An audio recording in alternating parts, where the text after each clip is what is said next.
Hi, I'm Kelsey Jones with Search Engine Journal, and I'm here with Scott Monty, part of Ford's digital communications team. And I'm just going to ask him a couple questions about social media and what they're doing with Ford and bringing all the bloggers out. What do you like best about these types of experiences and bringing all the bloggers out to these types of events? Well, we've been at this for about 4 years now. And every year it seems to get bigger and better. And I think every year we learn from previous years. When I first got here, I think we invited 10. Wow. Now we're up to over 120. Wow. From 14 countries in just 4 years. So, we've really grown.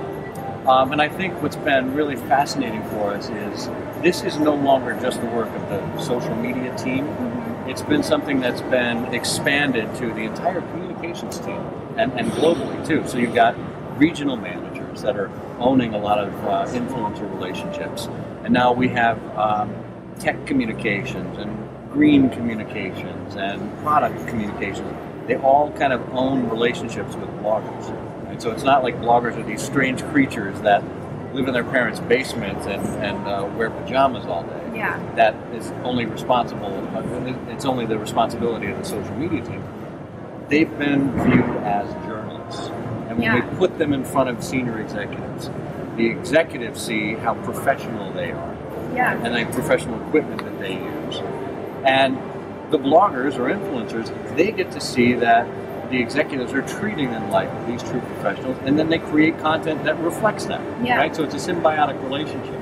Yeah, and I think social media too has kind of allowed companies to connect with the online community so much better with bloggers, because a lot of bloggers have segmented communities that are very loyal and very voracious. So being able to go to events like this and talk to our search and social media community and let them know everything Ford's doing has been really awesome. And for us too, it's about getting beyond just automotive journalists. Wow. I mean, when would you have been at an auto show 5 years ago, right? Yeah, exactly. And now you're here. So, for us, it's about reaching niches where people wouldn't normally think of Ford, and introducing the brand to them and helping them understand that there are, it's a great business, great products, and that there are really passionate people behind the brand that are doing some really amazing things. Yeah, definitely. And speaking of that, I was impressed to know that you guys are doing a session tomorrow on 3D printing, and then as I mentioned earlier, we got a virtual test drive some of the cars. How has kind of staying ahead of the tech and technology curve, how has that helped Ford, with bloggers and technology overall in the consumer experience? Well, I think people, particularly the general public, certainly tech and more the leading edge influencers out there, are looking for what separates Ford. For many years we were pointed to as kind of an old Rust Belt manufacturer. Oh, you're from Detroit, you just do manufacturing, what do you know about technology? Well, I'll tell you what, NASA used Ford technology as part of the efforts to put men on the moon. Okay? And some of the technology we use to help design our cars is the same technology that Jim Cameron used in Avatar, right? The 3D printing stuff. We're experimenting with even panels and other automotive pieces that can be printed or manufactured on demand, so you don't have to wait for the factory to go and give you a part. This is the future. Yeah. And whether it's in-car connectivity, whether it's high-strength aluminum alloy, you name it. We've got people here that are working on really cool things. And simply being able to pull the cover back, bring people behind the scenes, and to go into these labs, to try out the virtual reality driving experience. Lots of things that most people don't get the opportunity to do. Yeah, definitely. And going into kind of letting people see, behind the curtain, how has Ford used social media to kind of introduce the new products and new models that are coming out to its target market? Well, I think we've been at the forefront of social for a long time. We were the first car company to reveal a vehicle on Facebook. We did that with the 2011 Ford Explorer, which I believe was on the summer of 2010. We were the first brand on Google+.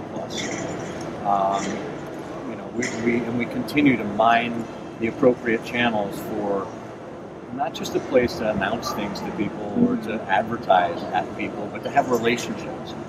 And it really matters where your customers are. our customer service team is constantly ranked at the tops in terms of automotive customer service on the digital front, whether it's in forums or on Twitter or what have you. So it's about knowing where our customers are, but it's also about knowing where the consumers are that we need to reach, right? And that means getting out of our comfort zone, getting out of the expected places, and trying new things and arresting people's attention. Yeah. We had 2 trending topics on Twitter this morning: Ford NAIAS and F-150, when we were doing our big reveal. Yeah, so, the reveal was awesome. Yeah, you were there? Yes. Yeah, what'd you think? It was awesome. The Ford F-150, a new model, they came shooting out of the background. Really cool. 3 of them simultaneously. It was an experience. It Yeah. totally was. I got goosebumps, and I don't even drive an F-150, Yeah. and it was totally I was totally into it. That's so, really cool. Going back into how you mentioned building relationships, I know you have the Fiesta movement, which was kind of a program that you gave Ford Fiestas to bloggers, and they kind of documented their experience. Can you tell us a little bit about that and how it's kind of allowed you to further interact with your target market? Who you want to buy a Fiesta? Yeah, so the Fiesta is a B car, B segment car, so it's a small car, highly fuel efficient, very technologically capable, very safe, knee airbags, among lots of others that you can imagine. But we knew we needed to reach more of the younger generation, millennials and even younger. And we thought, well, what can we do to actually separate ourselves from the other auto manufacturers, and quite frankly, from the Ford brand, right? This is an audience that maybe doesn't have any impression of Ford, let alone negative. They simply don't know. So we thought, well, why don't we go into their world, right, and recruit 100 of them that have audiences, that have respective communities, and let them take our product for 6 months, right? And what do they have to do? All they have to do is create a single video for us a month, so 6 videos total. The rest of the time, do whatever they want. And they're tweeting, they're Instagramming, they're on YouTube, Flickr, I mean, you name it, they're out there. And why did it work? It worked because it was their voice. It was their authentic voice. It wasn't some corporate, press release or something that they had to repeat. It was actually them authentically enjoying the car. And the car was out there, too. It wasn't just online. They had the car across America. Yeah. So they were out there just having a blast, and it worked because A, people trust people like themselves, right? So we recruited people like the people we were trying to target for the car. And B, because it showed that Ford was confident enough in its product to be able to let other people tell our story. Yeah. Right? And I think people online today are smart and they know marketing gimmicks, and so they can tell when people are trying to create something viral and something hype. So I think it's really smart to kind of leave the content creation to be organic and up to the actual, target market too. So kind of switching gears a little bit, personally, what is your favorite part about working at Ford and being involved with everything that you do? Well, I mean, there's so many things about it, but ultimately it's about the people. I get to come to work every single day with some of the most inspirational and talented people around, and this is truly a team sport. I may get a lot of attention because I'm the internet guy who happens to be everywhere, but it's not about me. It's really about the amazing team of individuals, thousands and thousands of people that go into making, concepting, marketing our vehicles, and making Ford just a great place to live. Yeah, that's awesome.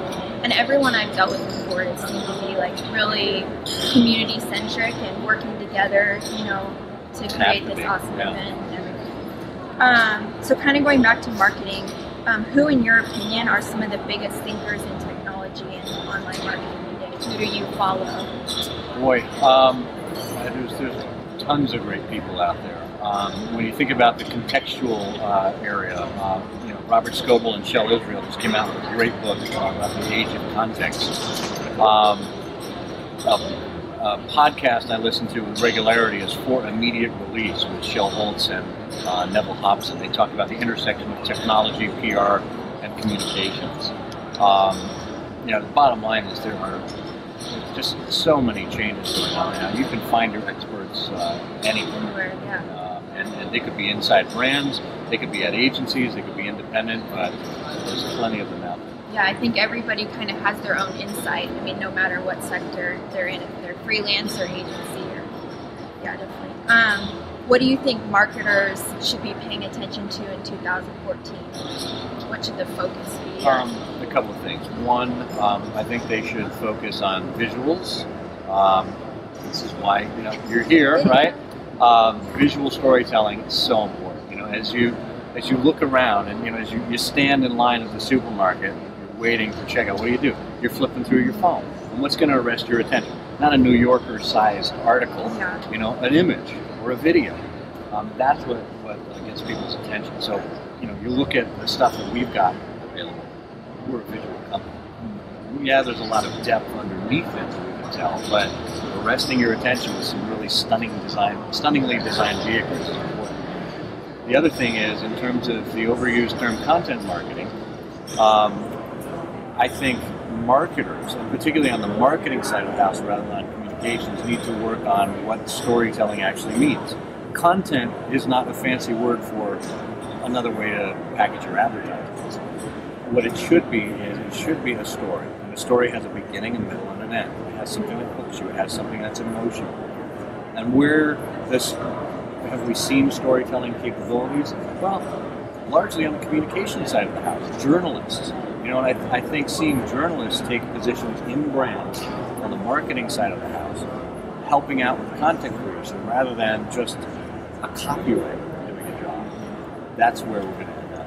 Yeah, and I've been telling our search engine journal team, I think content online is kind of trended towards more long form and really great writing. I mean, I see some articles that are, better than something I'd read in the newspaper. I really think that online content and journalism has really been getting better. And it will continue. Absolutely. So going forward. What does Ford have on the horizon for its next sort of marketing initiatives or projects? Well, this year, across the globe, we've got 26 product launches. It's one of our busiest years ever. The Mustang was revealed in December in 6 locations around the globe. Of course, the F-150 here today. As you can imagine, those two are going to be taking up a lot of our attention. But you'll see our attention also spread across every other product launch that's coming out this year as well. So busy year. And then final question, what are some of your favorite social media or online tools that you use? Do you have any? That's a good question. I'll tell you the number one tool that I have online. It's my community. I couldn't do anything without the people that inspire me every day.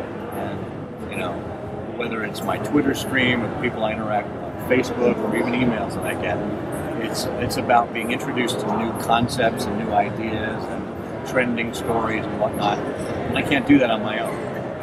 I'm a big Sherlock Holmes fan. Yes, right? I read that. And Sherlock Holmes had the Baker Street Irregulars, which were homeless children. I mean, think about this. This is insane. He employed homeless children.